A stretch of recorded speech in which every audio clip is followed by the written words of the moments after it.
నిజామాబాద్లో పోచమ్మ గల్లీ తెలుసా? చాలా మందికి తెలిసే ఉంటుంది. కానీ అక్కడ రోడ్ల దుస్థితి చూడండి. చాలా సంవత్సరాల క్రితం వేశారు రోడ్లు, బాగానే వేశారు. కానీ అక్కడున్న ప్రజలు వినాయక మండపాల కోసం తవ్విన గుంతలు అలాగే ఉండిపోయాయి. నేను మాట్లాడేది తప్పు అంటే కామెంట్లో చెప్పండి, తప్పు రైటో. మీలో చాలామంది ఫేస్ చేసే ఉంటారు. వినాయకుల పండుగ వస్తుందంటే ఇక్కడున్న రోడ్డు మొత్తం బ్లాక్ అయిపోతుంది. సరే అయిపోయింది, అక్కడున్న రోడ్లకు గుంతలు పడ్డాయి. తర్వాత ఏంటి? ఎన్ని సంవత్సరాల వరకు ఇలాగే ఉంటుంది రోడ్డు? సరే పెట్టుకుంటే పెట్టుకున్నారు, దానికి ప్రాపర్గా పెట్టుకోవాలి. కానీ రోడ్లను తవ్వి మరి ఆ కట్టెలను పాతి వినాయక మండపాలు రెడీ చేస్తున్నారు. ఎంతవరకు కరెక్ట్ ఇది? నేనేం అడ్డు చెప్పట్లేదు వినాయకుల చవితికి వినాయకుల మండపాలు పెట్టొద్దు అని.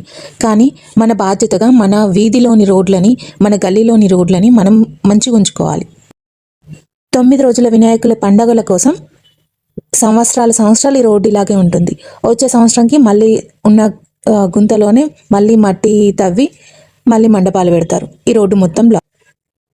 అక్కడ ఉన్న ప్రజలు చాలా ఇబ్బంది పడుతున్నారు.